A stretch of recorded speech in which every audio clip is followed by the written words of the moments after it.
আমিও আমার ক্যারিয়ার শুরু করেছিলাম রিসার্চ ক্যারিয়ার সিপিডি থেকে, এবং খুব সম্ভবত খুব অল্প কয়েকজন সৌভাগ্যবানদের মধ্যে একজন, যে একদম সরাসরি রেহমান সুবহান স্যারের সাথে একদম প্রথম দিন থেকেই কাজ শুরু করেছিলাম। আমার মনে আছে যে আমরা প্রাইভেটাইজেশন নিয়ে যে আমরা কাজ স্যারের নির্দেশে করেছিলাম, আকাশ স্যারও ছিলেন, এবং তখন বিভিন্ন প্রাইভেটাইজড ফার্মগুলো থেকে ঘুরে ঘুরে ডেটা কালেক্ট করা, সেটা যেরকম আমার একদম শুরু দিকে কাজ ছিল, তার থেকে বড় জিনিস ছিল যে স্যারের কাছ থেকে সেই অ্যানালিটিক্যাল পার্সপেক্টিভটা শেখা। তো সেই কৃতজ্ঞতা আমার সারা জীবনের জন্য।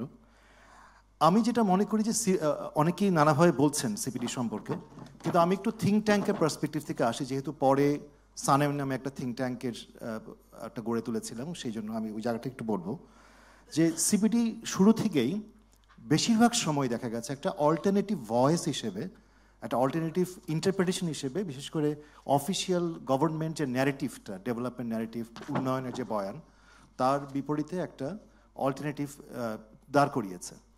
এবং ইন্টারেস্টিংলি শুরুর দিকে শুধু গভর্নমেন্ট অফিসিয়াল ন্যারেটিভের এগেনস্টই না, অথবা বিপরীতে না, সবসময় এগেনস্টের কথাটা আমি যদি না বলি, বিপরীতে না, এমনকি ডেভেলপমেন্ট পার্টনারদেরও যে তাদের ন্যারেটিভ ছিল, ওয়ার্ল্ড ব্যাংকের, আইএমএফের, সেসব ব্যাপারেও আমি দেখেছি যে সিপিডি এক ধরনের বিভিন্ন সময় তার পজিশনগুলো নিয়েছে। এবং এটা অনেক সময় আমার কাছে মনে হয়েছে যে কনস্ট্রাকটিভ এবং ক্রিটিক্যাল ক্রিটিসিজমের জায়গা থেকে এটা হয়েছে। অনেকে সেভাবে নিতে পারেনি, অ্যাকসেপ্ট করতে পারেনি, এবং তার ব্যাকল্যাশও হয়েছে বিভিন্ন সময়।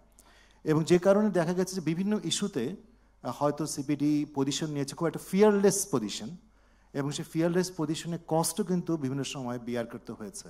এবং সেটা আমরা থিঙ্ক ট্যাঙ্কের সাথে যারা বিভিন্ন সময় সিপিডি এবং অন্যান্যরা যারা এরকম similar kind of fearless position নিয়েছে বিভিন্ন গভর্নমেন্টের রেজিমেই, এবং মোর স্পেসিফিক্যালি লাস্ট রেজিমে আমরা দেখেছি যে তার হয়তো কোনো না কোনো ধরনের আমরা ব্যাকল্যাশ ফেস করেছি।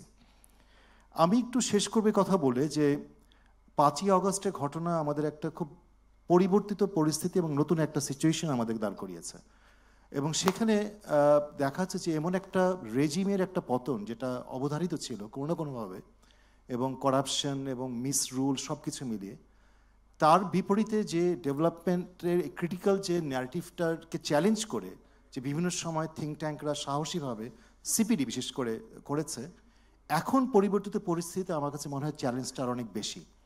চ্যালেঞ্জটা বেশি এই কারণে যে শুধুমাত্র একটা ডোমিনেন্ট ডেভেলপমেন্ট ন্যারেটিভকে চ্যালেঞ্জ করা না, it has become a kind of open field, নানা ধরনের পলিটিক্যাল ফোর্স, এবং একটা ভয়ও থেকে যায় যে নানাভাবে ট্যাগড হয়ে যাওয়ার, যে কোনো একটা জায়গায় কার কে কোথায় কিভাবে সমালোচনা হলো, কে কোনটা পছন্দ করলো কি না করলো। আমি আশা করব এবং আমি বিশ্বাসও করি যে সিপিডি যে সাহস দেখিয়েছে অতীতে, যে সাহসে আমরা অনুপ্রাণিত হয়েছে বিভিন্ন সময়ে, সেই সাহস ভবিষ্যতেও সিপিডি দেখিয়ে যাবে। ডানে বামে কোনো দিকে না তাকিয়ে সত্য কথাটা সবসময় বলবে। ধন্যবাদ।